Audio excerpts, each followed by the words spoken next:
So we have a special guest today, and she couldn't make it, so Natasha Bedingfield's here instead.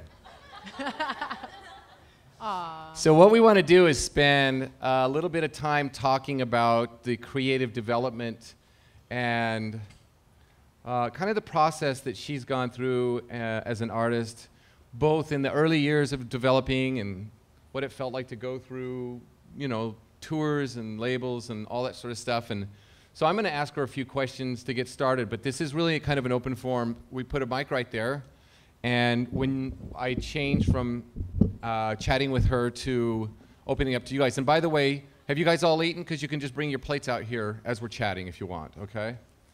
And I have a few questions for her, and I want to get it started. Then I'm going to shift, and I'm going to allow you guys to drive the questions after that, okay? I want to know what it's like, because I know your mom. And I can imagine your mom, because she's not a musician, neither is your dad. And all of a sudden she's got these kids that are all, you know, crazy musician artists, talented little pod.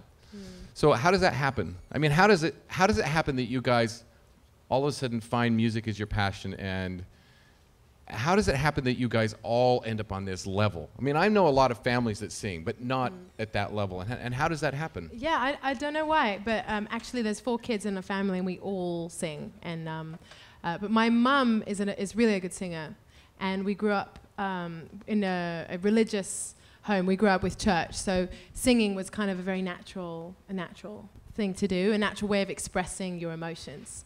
I think everyone has a natural thing that they're more talented in than something else, you know.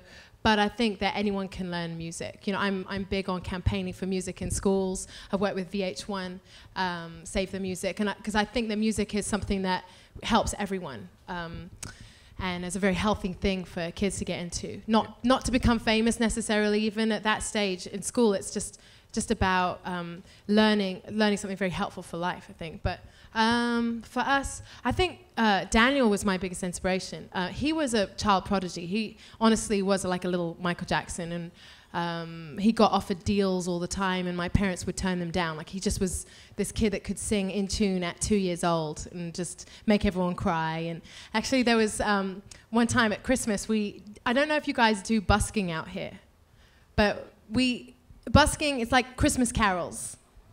So one Christmas, we all went out busking, and Daniel's on the street corner singing, and everyone was dropping in money, like giving him money. He's about like 10 years old, and he was like Justin Bieber, like winking at people, winking at women as they went past, and just singing out his heart. And then me and my sister were in the corner, and we would be singing, and nobody dropped any money.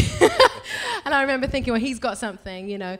But I was in love with music. I was passionate about music, and I think that I was someone who kind of learned it a lot more. It wasn't something I had from 2 years old. It was a gift that was kind of dormant in me, and as I started to listen to other singers, and as I became fascinated by it, I think then it was like this gift that kind of erupted.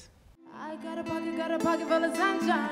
I got a love and I know that it's all mine. Oh, whoa.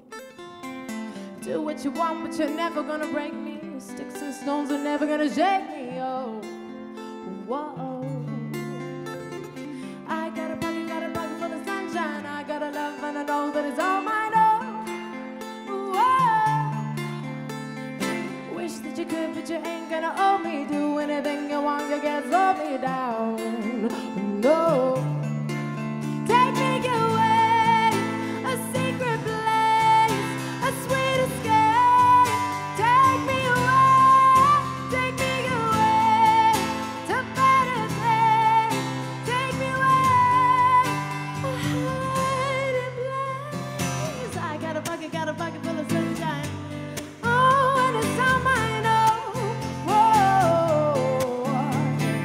Do what you want, but you're never gonna break me. Sticks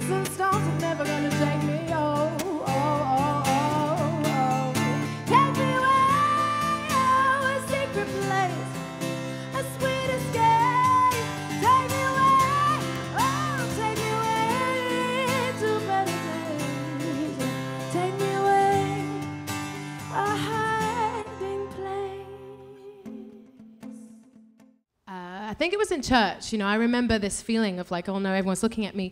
But then finding within the song something that made me forget everyone else, but at the same time connected me with everyone else and something else. You know, it's just this incredible feeling. And I remember being hooked at that moment. It felt like jumping off a cliff. It felt like this being an acrobat.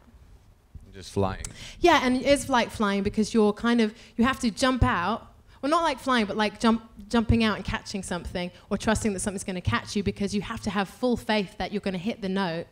Because if there's one moment where you start to doubt it, then you could go out of tune. Right. You know, and that's the thing that hooked me. It was that, you know, what if I launch out into this really high note, and what if I miss it? But then what if I don't miss it? Right. You know, that's what I love. And then you were hooked.